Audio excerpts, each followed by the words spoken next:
I lay awake in bed at night and I practice conversations in my head for hours at a time, things that people say, the possible responses you could give and the different readings from each of those responses.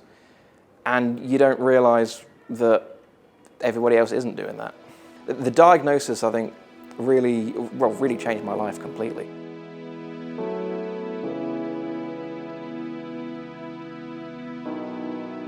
The summer before she started school, there were things about Pepper that we could no longer ignore as just quirky little child behaviours. Just her absolute refusal to do things, you know, simple everyday tasks, eating, washing, getting dressed. She was having more and more meltdowns, telling us the only way that she could, that she just wasn't coping.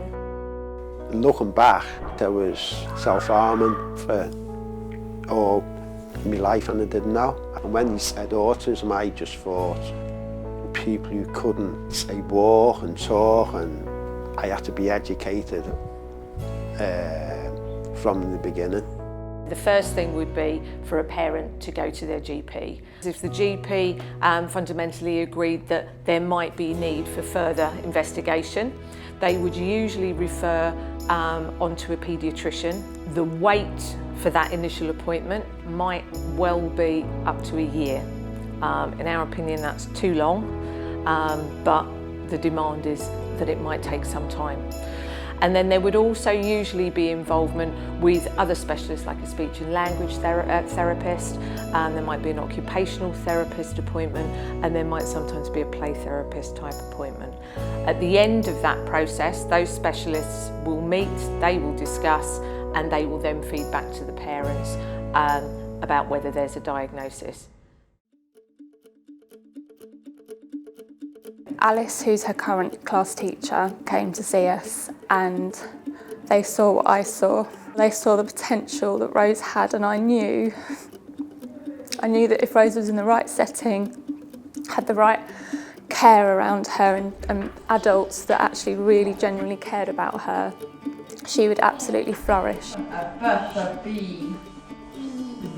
Then at Easter we had the massive breakthrough because she started talking. She started not only copying words that we say, she's been saying them off her own back.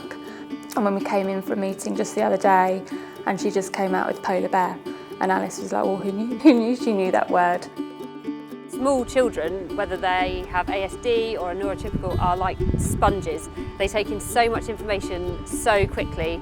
So if we can get everything in place for them at a really young age, it gives them the best opportunity to utilise that period where they're so absorbent to new information. Early intervention is key, genuinely it's key. If you can put in the right structure and the right strategies, you're able to then move on and grow, learn, develop skills and experiences. For a lot of the children, all the skills are in there. We just need to find a way for them to tell us and show us what it is that they know. We speak to a lot of adults who have had a diagnosis in adulthood. I don't think I've met one person who hasn't said, I struggled at school, I had mental health issues, often around my self-esteem. Somebody said to me, the diagnosis for me at the age of sort of 45, it gave me validation to say, there's a reason why I do the things that I do and I think the way I think. It's not me being stupid, it's not my fault. And I think a lot of people blame themselves. A late diagnosis means that you've had a long period of your life not getting the support.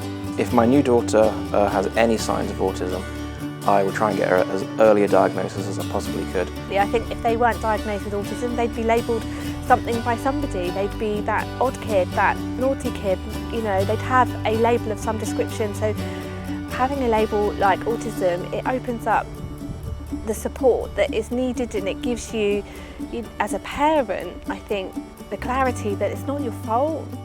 Writing down all the negative aspects of your child is actually soul-destroying. Nowhere on that form does it really allow you to celebrate anything good.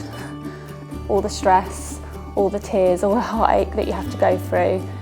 Short term, yes, it's hard, but then long term, I look at Rose and it was so worth it.